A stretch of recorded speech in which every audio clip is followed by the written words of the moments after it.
Hey y'all, I'm Angie Thompson, and I am the host of the Fishing Business Podcast. Now, this is a new podcast that I'm hoping to roll out about once a week from here on out, if I can be good and consistent, which I think I can. And I want to tell you a little bit about myself before we get started. Now, don't you hate it when people have real long intros before they start the meat of the show, and all you want to do is get to the guest? So I totally understand that. I just feel like this one time I ought to just say a little bit about myself. So if you want to fast forward through all of this, I don't blame you one bit. Go ahead. But if you're interested, I just wanted to let you know that I kind of know what I'm talking about.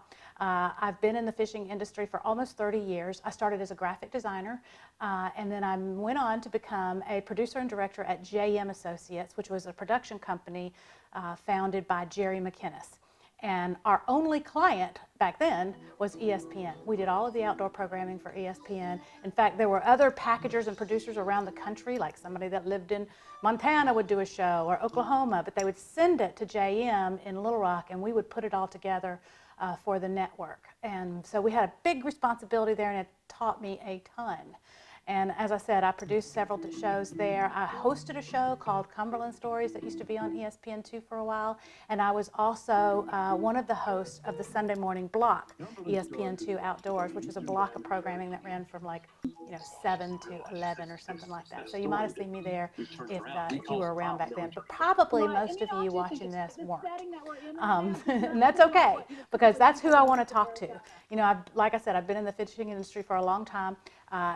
About 10 years ago, I think, Jerry McInnes was part of an ownership group that bought BASS from ESPN, and then I went to work for BASS. I did a number of things there. I was doing business development for a while. I was vice president of sponsorships and events, and my last role there was vice president of sales. And I guess I have come to a point in my life, because of recent events, that has led me to believe that it's time for me to pass on some of the things I know, and some of the things I've learned over the years.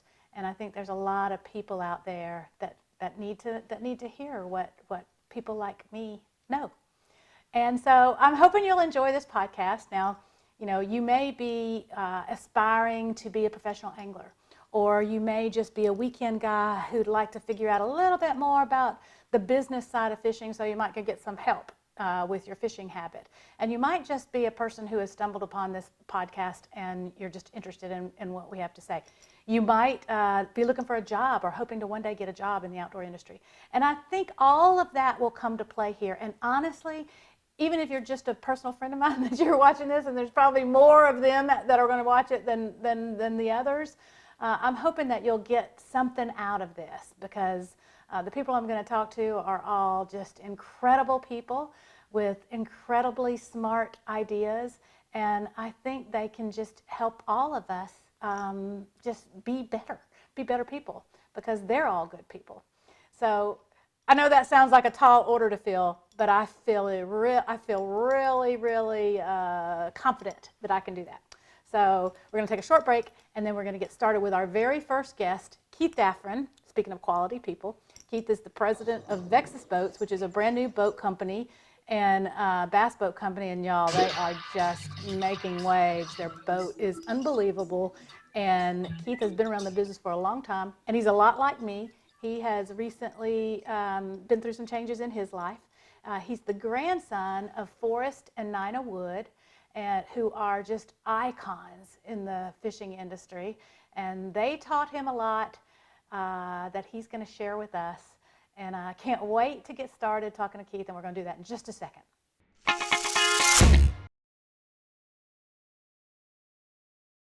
So why don't we start then by you just kind of telling us about your background in the fishing industry, in case anybody out there doesn't know.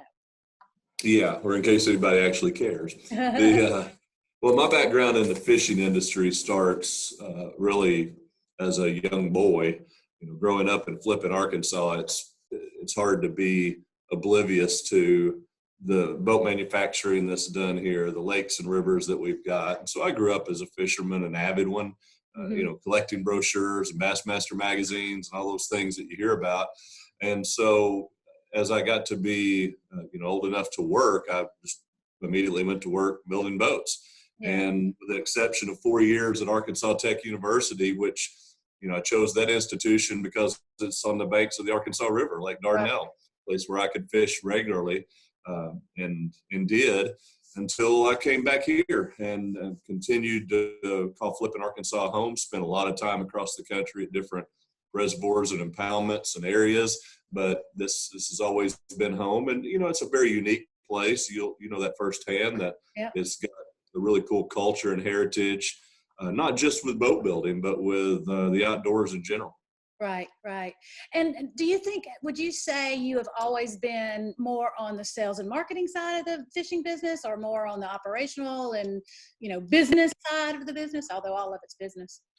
Well, the people within the walls and halls of this place, I think, would tell you that I'm certainly more sales oriented. Yeah. That's one of the more fun, more gratifying things that I think you can do, is to sell a product like we produce to someone, because it's obviously an enthusiast product and something that you don't necessarily have to have. This isn't like selling insurance or automobiles. Right. And so, yeah, I think on the sales and marketing side is probably where I've spent more time and energy. But our most recent endeavor, I've spent a lot more time in the operational manufacturing side, and find it very gratifying as well.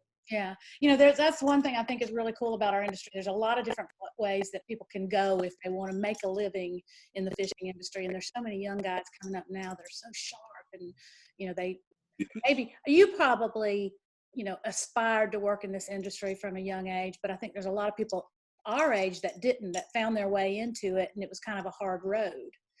But Yeah, I think whether you stumbled your way in or worked your way in, once you're in to our industry, you're always glad that you found it. it's definitely worth aspiring to, in my opinion. I agree. Okay, so here's a fun one. What is not on your resume or your LinkedIn profile? What's something that people wouldn't know?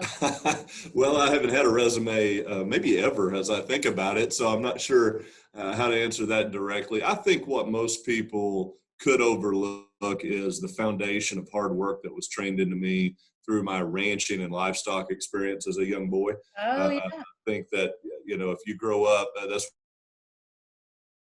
one thing that is unfortunate, I believe, in the world today, is that it takes less people to farm and ranch. And because of that, less people get the exposure that I think breeds a good work ethic into them. And so, that's probably something you wouldn't read on the front page of a resume, but as an employer, you'll certainly appreciate.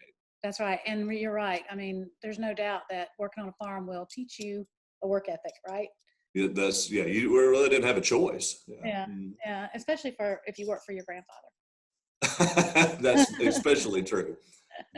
So, okay, now let's move on. You founded Vexus Boats. So it's almost, I feel like became an overnight icon. I mean, it's already got such an incredible reputation, and so many people understand what that boat brand is about just by who's involved with it. But branding is still a big part of it, right? And you guys are building an iconic brand. So I know you wear a lot of hats around the boat plant, but what does a typical day look like for you? Oh, well, I think my day would be anything but typical. But we're an early rising, starting. We work hard here. We have a lot of fun. But my day generally runs 6 to 6 within the walls of this place, and it could be anything from meeting and greeting customers and helping them take delivery of a boat, to troubleshooting things on the plant floor. I spend a lot of time in the facility as opposed to in this office, which I find very enjoyable.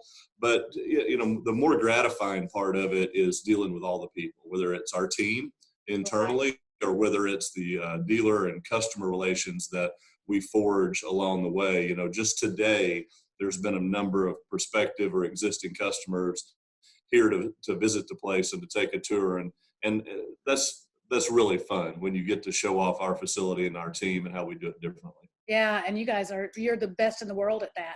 I really feel like, knowing you guys like I do, you're so good at hospitality and understanding what that means and what customer relationships mean, and really in general just what relationships mean. It's kind of you to say. I think of it a little bit this way, Angie, that it really dates back. We talk a lot internally about Forrest and Nina Wood's foundational philosophies. And I think it dates back to their days of operating a guide service on the White River. where really the basis of what you were doing was building relationships and entertaining and accommodating. Right. And that spilled over into the boat building aspect of it. And I think does within the walls of or underneath our brand at Vexus is to really be as accommodating and mean it. I think you hear it said a lot that you can say you care, but you've got to really mean it for it to matter. And I think that's the part I want our team to always understand, that you really do have to mean it. Yeah, and like I said, I think that's the most, in my opinion, the most successful businesses, and the ones that we really look forward to doing business with, are built on those kinds of relationships. I agree, very much so. Okay, so what is it? We'll go back to the brand building. You're building an iconic brand that's kind of, like I said, is already iconic. Oh, well, thanks. But what sets the Vexus brand apart from other boat brands? Well, it's hard to answer. It's a mouthful to answer that question. I think what I believe sets the Vexus brand apart, it begins with our people, the team, the experienced team that we have, not just producing or designing a product, but also selling and marketing. It encompasses all of that. But to the end consumer, the angler, the person that's out in the boat, it's going to be the product. It's going to be the innovation that's instilled into the product, where we're working very hard to leave no shadow of doubt as to who builds the best fishing boat. Right. And I think that's the biggest part of building the brand.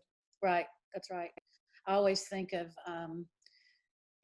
I don't know if you would, how you think of luxury cars, right? And I think of, maybe I'm wrong, but I kind of think of Vexus as being the luxury line of bass boats.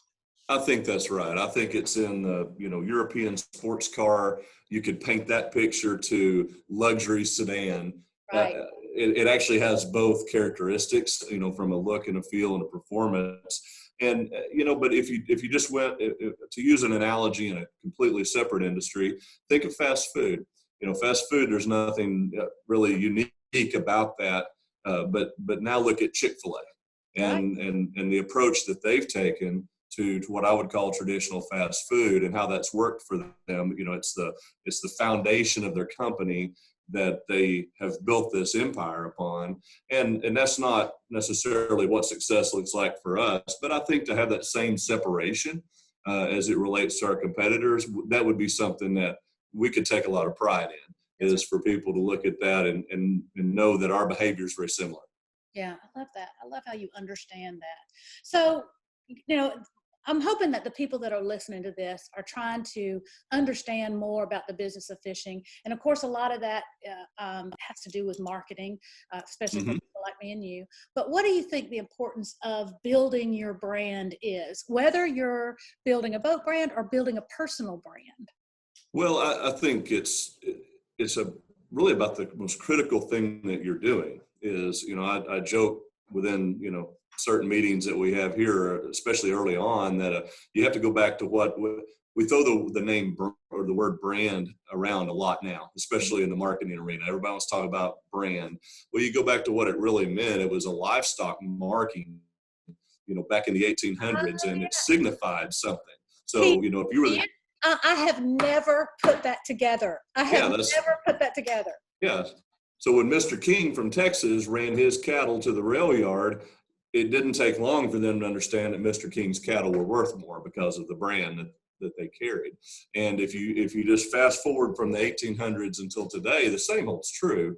We've just got much different media forms and ways of explaining it, but the mark still is important.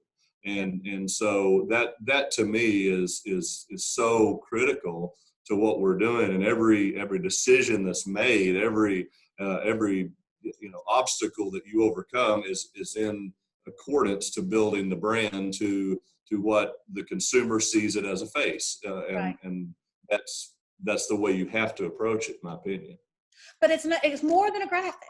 A lot of times I'll hear anglers say to me, I'll say, we need to work on your brand. And they'll say, well, I don't have a logo. It's not a graphic. It's not a logo. No. It's to me, it's not even the artistic side of it. It's the conceptual side that you look means something. Some of it can be involuntary, that you translate what you think a brand means. And you ask about like an individual brand as an angler. And to me, it's probably even more important, but it's unique in the fact that that angler controls everything around the brand.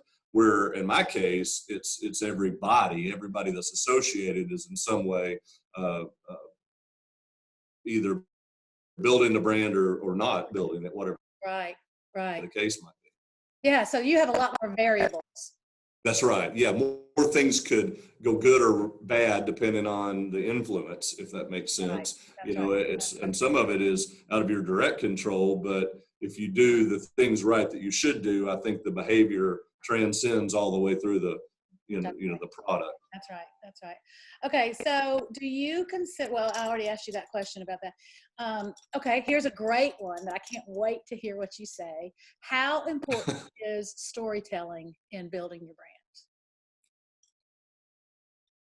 Well, in our case, it was vital, because without the ability to tell our story, we're just a new fishing boat company that people don't even understand why there would need to be one, because there's great fishing boats out there. We all understand that. But with our story, I think people are able to relate to the situation and to the overall strategy much easier. And that's especially true today in the digital world. I mean, we're sitting here in a podcast. We're able to create awareness for our brand so much faster than you could ever dream to have done it 15, 20 years ago. That's right. And you have a lot of opportunities to tell, and I think this is really important, is you have a lot of opportunities to tell small stories that really tell a big story. Yeah, like you take, for instance, a good for instance actually is what we call our heart and soul section. If you go to our website, there's a series of videos, and we've been introducing them every Friday. One dropped just a few hours ago, and they're little vignettes, if you would, of just different angles of our company and our people and our culture and our philosophies. And I think that's important to people that want to buy a fishing boat like this, is to understand why you would choose Vexus over an array of others. And I think we do have a different story to tell. And when we're able to do that, it works that way. And that lesson goes right through to every bit of marketing, whether, like I said, whether Yeah. you're talking about Nike or whether you're talking about Vexus or whether you're talking about Angie Thompson's brand. It's the same for all of us. Yeah, in my 20 plus years of doing this, I've watched the sales and marketing buckets. There used to be a dotted line between them. And then that dotted line got coarser, more defined. And now, in my personal opinion, they're together. They're one and the same in the world that we live in. You have to treat sales and marketing as one particular part of your organization. Right. But I also say, you also, an angler or anybody that's getting an endorsement needs to also be careful that they're not too salesy all the time. Of course. Like, say in your social media, right? I mean, you guys aren't too salesy, but an individual even has to really be concerned about that too. Nobody wants to be sold to all the time. No, in fact, I think it's a hindrance to even try. I think you provide the information as fluidly as you possibly can. Certainly respond to inquiries and questions as quickly and as accurately as possible. But the used car, feel that doesn't fit in today's world at all. It just doesn't. See right through it. They do. The world and to me, I think the world that we live in, whether it's the Amazons of the world or the boutiques of the world, you're seeing a separation where we make decisions to buy digitally, where we'd rather not speak to anyone for any reason. I mean, look at Walmart's grocery pickup as an example, where people don't even want to go in the store to have to bother with that. And then there's the boutique where the lady that owns the place, or she's friends of a friend, and you've got the utmost personable experience possible to buy clothing. And to me, that's more our company. we're a little bit of both. We provide a lot of the digital, kind of figure it all out without our help if you want to, or if you want us to stand there, alongside you at the counter all the way through the process, we'll do it. Yeah, and I love that about y'all, because you know what it says to me is y'all are a big company with a little company mentality. And I think Thank you. you're I a don't, big company, but I because know I'm what you're only saying. one. But Yeah. but I know you don't consider yourself a big company. But I mean, my gosh, y'all are a very, very important piece of the puzzle of fishing. The fishing industry. But you when you go in the plant, you feel like you're walking into someone's home. Oh, well, thanks. To me, I look at it this way, Angie, that in every segment of the outdoors, every single segment that I'm familiar with, somebody is the undisputed leader in quality That's of every right. one of those segments. All right. And I won't name the names because it's not relevant, because it's you as a customer, you're supposed to define that. But in the world of fishing boats, that is our goal, is for when I ask that question, who's the undisputed quality leader, innovation leader in the world of fishing boats, we want the answer to be Vexus, and we won't rest until that happens. And now, I didn't ask who was the biggest. I didn't ask who was the cheapest. I didn't even ask who the most expensive was. Ask who the best was. And if you look, there's always room at the top in every segment of our industry for that. Yeah, I love that. I love that about y'all. Okay, let's see. This is a great one. What do you see young, and there's a lot of young and up and coming anglers out there in the tournament world. What do you see them doing right? A couple come to mind. The ones I see doing it right are using their humility to their advantage. Okay. And it reminds me, Forrest did this. Jerry did this. Guys that kind of early on, they just never outgrew their humble nature. And, I think in one of your questions, you asked who was an up and comer. I'm thinking of Cody Huff, for example, this kid that lives on the north side of the lake from here. I've competed with him or against him at a number of events, and there's no question about the kid's talent. He's got the ability to compete in the, with anybody out there, but he's doing it in a way that is very humble, and I appreciate that. I think the world can use more of that, and some of that's taught, but the good Lord gives you a good bit of it as well. Well, I can see why you would respect that quality of being humble, because it's in your DNA. Oh, well, I just think that our industry never has been arrogant anyway, and it doesn't bode well. We build fishing boats. We go try to fool little green fish, and we spend a lot of energy and money doing that. And so we shouldn't measure it inappropriately. Yeah, that's right. But your grandfather was Forrest Wood, and he was one of the most successful. He really is, in my opinion, responsible for this industry, and was one of the most humble people anyone could ever meet. I'm about to cry. Sorry. Well, I am too.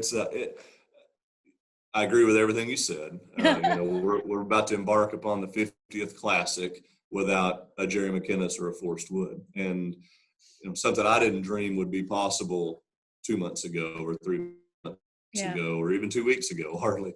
And I think I've said this quite a bit lately, just the outreach from people, the stories. Everybody's got stories, that they want to share, and that's just it helps so much.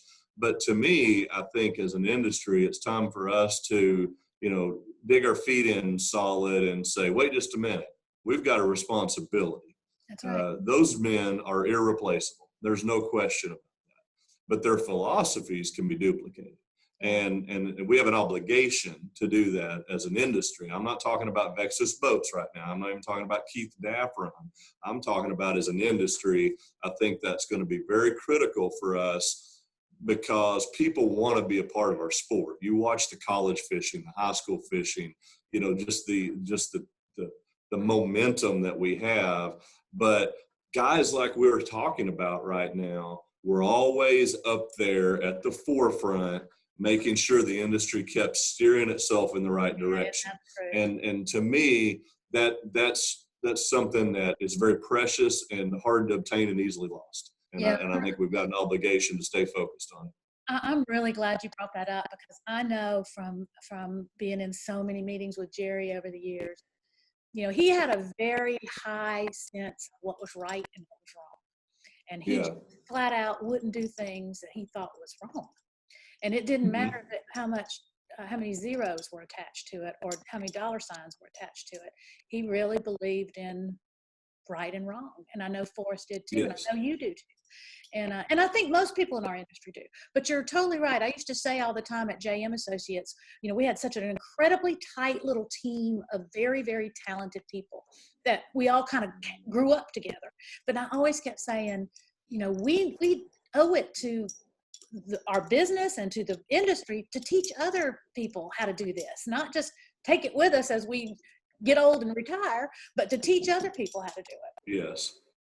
No, I couldn't agree more. And we see that here, in the world of boat building. That's one of the more gratifying things that we're doing is I'm watching I'm now the older guy in the area when we're talking about, this part of the boat that we're building or whatever. Right. I'm watching these younger guys get a hold and getting the feel that I remember getting when I was in my 20s. Right. And I think that's you see it with anglers, that are getting bit by the bug of the industry. And I think that's part of what the strategy is here, is to help them understand how to find their way through this thing. And I think what you just said pretty well sums it up, is there's no decision to be made when you understand the difference between right and wrong. Just follow the right bucket regardless, and never steer yourself toward the wrong.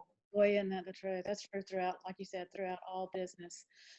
So what is your advice for a brand new angler who doesn't understand how the business of fishing works? There's a lot of guys out there like that, Keith. I think we take it for granted sometimes. There are. That we understand the cycle of when people make decisions and how they make decisions. So, and if you don't know the business, you're just out of college, or you've worked another job for 5 or 6 years, and now you really feel like you're ready to make the jump to start being a professional angler. What is your best advice for that guy? Well, I think it depends on what the overall goal or objective is of this particular person. Oftentimes it goes towards the aspiring angler to be a professional angler. And I think the answer to that question is different than somebody that's aspiring to be in the industry with a career of sorts. And I'll speak to the career, because there's plenty of other guys that are professional anglers that'll probably have a better understanding of how to grease the skids to that, because I've joked a lot that catching the fish is the easy part of what you're doing as a professional angler. It really is.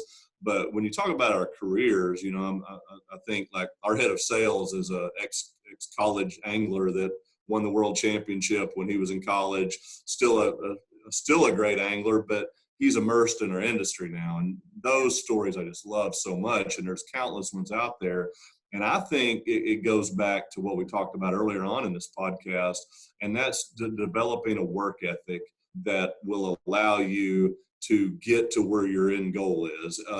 And I think you can't stress that enough. I tell people as we do career orientation tours and things here, that there's very few skill sets within the walls of Vexus Boats that we can't teach you, whether that's how to paint or how to assemble a boat or do certain things. But what we have a hard time teaching is effort, because you've either learned that or you haven't learned that That's right. as you mature as a person or an individual. And to me, that's, it's to be there every day and to be on time and to come ready to learn and to do things. And the world will find a way to reward you if you'll do that. And I think that's especially true within our industry, is everybody's got different characteristics or skill sets, to a degree, different personalities, but this industry is a lot of fun to work in. Yeah. It really is a lot of fun to work in, because it's full of wonderful people. I call it a cottage industry. And I think it is to a degree, where a lot of Wall Street books don't apply. And to me, that's one of the more fun things about it, because the big corporate feel hasn't proven to work very well, because we're still in an entertainment. We're entertaining ourselves through angling, and the sooner you wrap your head around that, then the better you're going to be within the industry. You can't just turn it on 8 to 5 Monday through Friday and then turn it back off till Monday. The industry won't let you do that. Okay. Do you mind if I tell you a quick Forrest story that I know you've heard a million No. times, but one of my favorite things that Forrest would say, and I tell people this all the time, and it never fails to everybody. It's a knee slapper every time. A couple of times when I would say, or I guess it was probably only one time when I would say, Forrest, how many people work here? You know what he would say? He said, about half. About half of them. Yeah, Which really wasn't true. Yeah, that's right. And it was in Forrest's classic way. He would follow that up with, but those that are working are the ones making a difference.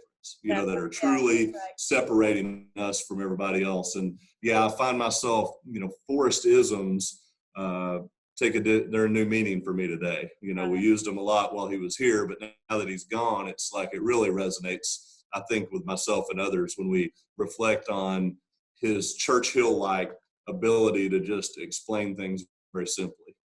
That was one thing about Forrest and Jerry that was just remarkable to me. And I don't know if it's their generation, and I don't know if other people will have these qualities, but they were, like Jerry didn't go to college. He knew his business acumen came from working, and just using common sense and that, like you said, that work ethic. My gosh, I think about, Jerry, his answer to everything was work a little bit harder. Yeah. I mean, that's what he'd tell me now. If I said, I'm sad that you're gone, he'd say, well, you need to work a little bit harder and you'll get over that. He would say that. And you know what? I think he'd be right. And I also predict that what I see in the world today, I think it'll get you farther today than it did as they were coming up through our industry. Yeah. I really do. I think everybody had that mentality. That's right. Coming early and staying late isn't as popular as it used to be. Therefore, it will be more successful than it used to be. Oh, I love that. That's a gem. Okay, I'm going to take a break right here, and then we'll be right back. Okay, now, Keith, I don't really have any commercials, but I'm going to put something in here. We're going to. Yeah, I'll put a Vexus. I'll get Sneed to send me a Vexus. There you go. I'll put it in there. We'll be your first advertiser. That's right.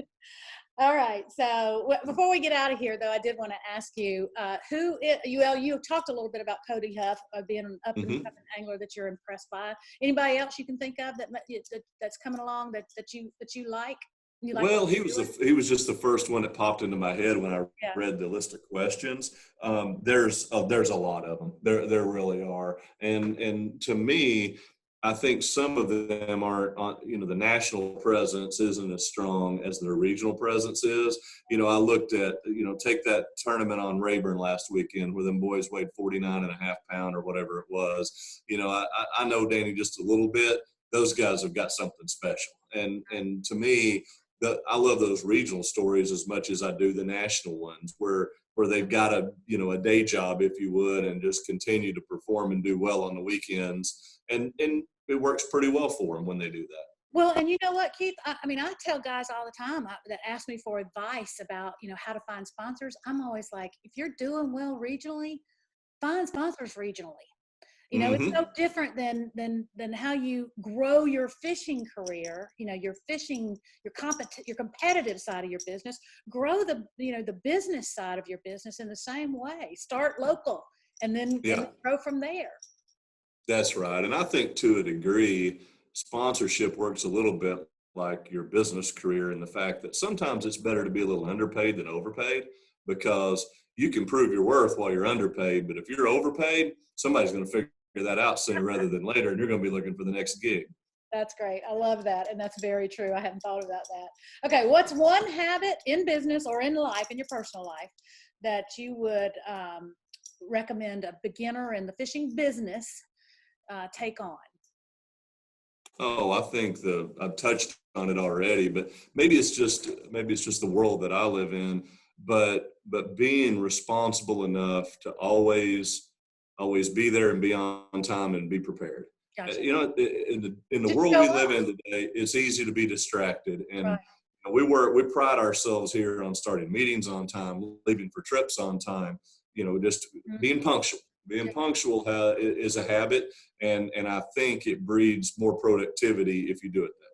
You know what I love about that? You're so right when you're talking about, in the concrete world of meetings and trips and that, but it's also true in social media.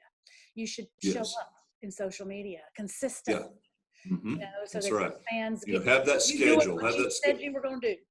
Yeah, you almost have to. Let's just say you're an angler, aspiring angler, working to develop a social media presence. I think you have to be as disciplined in what you report and discuss and post as you would a fitness routine.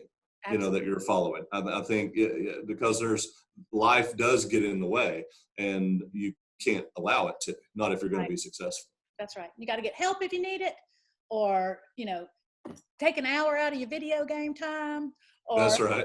or whatever Yeah. it is. Or stop making those casts on the water for just the 90 seconds it takes to say something meaningful. Okay. And would that also be your best business advice you'd give anybody? Oh yeah, I think we've pretty well touched on it. I go back to to our forefathers, if you would, with Forrest and Jerry, and I think what they have taught us still works today. And as I mentioned earlier, I think it might actually work better because it's more rare than ever before. Show up early and stay late. Yeah, and be good to people. I joke that you got all these fancy mission statements in the world. I'm sure we'll end up having to have one someday, but mine has been since day one, since the first spade went in the ground, is to build the best product and to be good to people. And I think if you'll do those two things, the rest of it finds a way of working itself out. That's awesome, Keith. Thank you so much. Really, that was very, very. Oh, I appreciate you having me very much. And you are, you're such an inspiration to me and to so many other people. And I mean that. I really do. You're a very inspiring person. Sorry, I'm so emotional.